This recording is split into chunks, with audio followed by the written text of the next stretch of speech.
समय खास मुलाकात में हमारे साथ मौजूद हैं सलीक कातिब, जो कि बहेड़ी नगर पालिका के एक वरिष्ठ समाज सेवी हैं और समाजवादी पार्टी के वरिष्ठ नेता भी रह चुके हैं। लेकिन इस समय समाज सेवा करते हुए उन्होंने एक अपना अलग मकाम बनाया है। मकाम बनाने के साथ साथ वो जनता के दिल में ऐसे घर बना चुके हैं जैसे कि कोई घर का व्यक्ति। आइए जानेंगे उनसे इस समय जो देश के हालात चल रहे हैं, नगर पालिका के हालात चल रहे हैं, उस पर क्या है उनके विचार।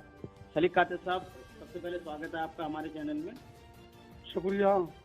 कातिब साहब, जानना चाहेंगे नगर पालिका बहेड़ी में इस समय पेयजल की सबसे बड़ी समस्या है, जो कि टंकियां ऊंचाई पर है, वहां पानी नहीं पहुंच पा रहा है। अगर जनता आपको चुनती है तो आप पानी के लिए क्या व्यवस्था करेंगे? देखो, टंकियां ऊंचाई पर नहीं है। टंकी जो बनी हुई है बहेड़ी के अंदर, वो ऑलरेडी इतनी ऊंची है, अगर 5 मंजिली मकान हो और नगर पालिका द्वारा फुल फार्म में खोल दी जाए टंकी की, तो 5 मंजिल फुल हो जाएगा बगैर मोटर के। लेकिन नगर पालिका द्वारा जो शहर के अंदर लाइन बिछाई गई है, पाइप लाइन, वो इतनी कमज़ोर है, अगर वो 2 चूड़ी से तीसरी चूड़ी तोड़ते हैं तो पाइप फट जाता है। इसलिए पानी नहीं पहुंच पा रहा ऊंचाई, ना पानी पहुंच जाता। अगर आप चेयरमैन बनते हैं तो इसके लिए आप क्या करेंगे? देखो, इसकी व्यवस्था ये है, जो आज पानी की किल्लत आ रही है, मैं लोधीपुर गया, वहाँ पानी दरवाजों तक नहीं पहुँच रहा।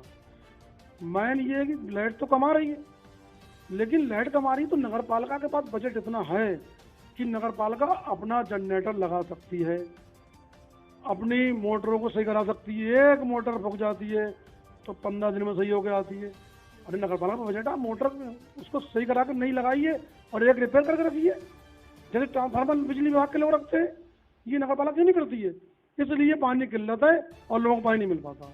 जैसे कि बिजली की समस्या देखने को मिल रही है, 24 घंटे में लगभग 8 या 9 घंटे लाइट आ रही है।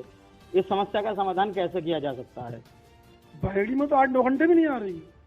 हमारे कस्बे में तो 3-4 घंटे लाइट, 4 घंटे आ गई बहुत है, और वो भी ट्रिपिंग इतनी है कि 15 मिनट आई चली गई, फिर सही हुई फिर चली गई। बहुत किल्लत हो रही है। और इसकी समस्या देखो, सरकार का मामला है। सरकार को चाहिए, जो प्रदेश सरकार ने वादे किए थे, इन वादों को पूरा करें। जनता से वादा किया था कि हम 24 घंटे लेट देंगे, हर जनता को 20 घंटे दे दें, जनता खुश हो जाएगी, लेकिन ये सरकार नहीं कर पा रही।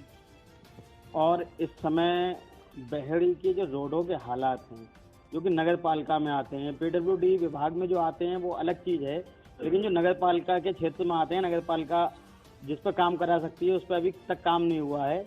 उस बारे में आप क्या कहना चाहेंगे? नगर पालिका जब 5 साल कुछ नहीं कर पाई, 2 महीने 3 महीने रह गए उसके, तो अब क्या करेगी? पूरे जो नई आबादी बाहर साइड में है, जो लोग दलदल में से निकल रहे थे, पिछले चेयरमैन ने 5 साल उस पर काम नहीं किया, नया चेयरमैन झांका नहीं, तो भाई मजबूरन मुझे लोगों ने बुलाया तो मैंने रोड़ा पड़वा के उनकी रास्ता बन रहा। और अब चुनाव करीब है, बरसात में कोई ठेकेदार काम कर नहीं सकता। चेयरमैन द्वारा बराबर बताया जा रहा है जनता को कि मैंने रोड पास करा दी है, लेकिन मुझे उम्मीद नहीं है कि नगर पालिका उस पर रोड पड़वा देगी। और पड़वा दे तो और अच्छी बात है, मैंने रोड़ा पड़वा दिया लाखों रुपए का एक रोड पे, तो उसको कम से कम लाखों रुपए का रोड़ा ठेकेदार को फ्री मिल जाएगा, उसका फायदा हो जाएगा। लेकिन बरसात है, चेयरमैन कुछ नहीं कर पाएंगे यहाँ के। 4 महीने बाद कुदरत ने चाहा हमें मौका मिलेगा, जनता कह रही है अब की इंशाल्लाह, तो हम इन रोडों को सबसे पहले, जहाँ किल्लत है, जहाँ लोग परेशान हैं, इन रोडों को पहले बोर्ड की मीटिंग में स्वीकृत करके और सबसे पहले काम कराने का काम करेंगे। बात करें जनता के सरोकारों की, जनता की सुविधाओं की, तो इस समय भारत सरकार ने, वित्त मंत्री जी ने जो जीएसटी लगाई है, दूध, दही, आटा, चावल, छाछ, जो कि आम जन की सुविधाओं के लिए चीज़ें हैं, जो आम जन की पहुंच में चीज़ें हैं, उन पे जीएसटी लगाई है। उस जीएसटी के बारे में आपका क्या कहना है? देखो, जीएसटी सरकार ने लगाई है सरकार चलाने के लिए, लेकिन इसमें पूरा असर जो है जनता पर पड़ेगा। भाई कंपनी ने तो 20 रुपये बढ़ा दिए माल पे, जनता को उन्होंने 50 रुपये बढ़ा दिए, 30 रुपये बढ़ा दिए, तो जनता गरीब होगी और व्यापारी रईस होगा, कंपनी वाले रईस होंगे, और सरकार जो जीएसटी लगाएगी उससे अपनी सरकार चलाएगी। नुकसान गरीब जनता का है, गरीब परेशान होगा इसमें। तो आपको क्या लगता है, सरकार को इस फैसले पर पुनर्विचार करना चाहिए या फैसला सही है?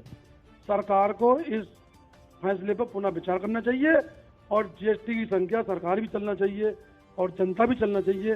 जहाँ 5% लगाइए वहाँ 1% करी जाए। हर साल जीएसटी बढ़ रही है, ये जनता के साथ विश्वासघात हो रहा है और जनता को जो है इससे नुकसान हो रहा है, जनता गरीब हो रही है। जैसा कि इस समय देश में महंगाई लगातार बढ़ रही है, उसका असर नगर पालिका बहेड़ी पर भी है, नगर पालिका नवाबगंज पर भी है, हर जिले में, हर गांव में, हर कस्बे में है। तो आपको क्या लगता है इस महंगाई से छुटकारा कैसे पाया जा सकता है? सरकार को क्या कदम उठाना चाहिए? देखो, ये तो सरकार का मामला है। उनको चाहिए कि हम कैसे सहूलियत दें और किस तरीके से जीएसटी को भी लें और जनता को फायदा पहुंचाएं। समझ गए? ये सरकार का मामला, सरकार उसको देखेगी। तो आप आज हमारे साथ हैं, हमारे चैनल में आप वार्ता कर रहे हैं, तो हमारे चैनल के माध्यम से बहेड़ी की जनता के लिए कोई विशेष संदेश देना चाहेंगे? जनता इंशाल्लाह मौका दे रही मुझे अब की, और मौका मिल जाएगा 4 महीने बाद। चुनाव नवंबर में है या दिसंबर में है, पेपर में था अभी 2 दिन पहले। जनता की जो उम्मीदें हैं लोगों से रहती हैं, जैसे रोड तो बजट सरकार भेजती है, 12 वित्त आयोग में पैसा भेजती है, हर मद में पैसा भेजती है, लेकिन उसको यूज़ तो करा ही जाता है। लेकिन कुछ मामले जनता के जाती होते हैं, जो घरेलू होते हैं, कि जनता परेशान होती है, चाहे उसका मृत्यु प्रमाण पत्र हो, चाहे जन्म प्रमाण पत्र हो, या मकान वाली बनने वाली योगी वाली सरकार वाली योजना हो, प्रधानमंत्री योजना। इनमें आज तक किसी चेयरमैन ने काम नहीं किया। मैं बनने के बाद इन सारी योजनाओं पर काम करूंगा। इन रोडों के साथ, पानी के साथ, बिजली के साथ, बाकी इन समस्याओं पर विशेष ध्यान दूंगा, जिससे जनता का भला हो। तो ये थे हमारे साथ सलीक कातिब साहब, जो कि एक वरिष्ठ समाज सेवी हैं। इन्होंने अपनी योजनाएं बताई, जीएसटी के बारे में समस्या का समाधान बताया। तो लगातार ताज़ा अपडेट के लिए बने रहिए हसीन दानिश के साथ। कैमरामैन अजीम इद्रीसी।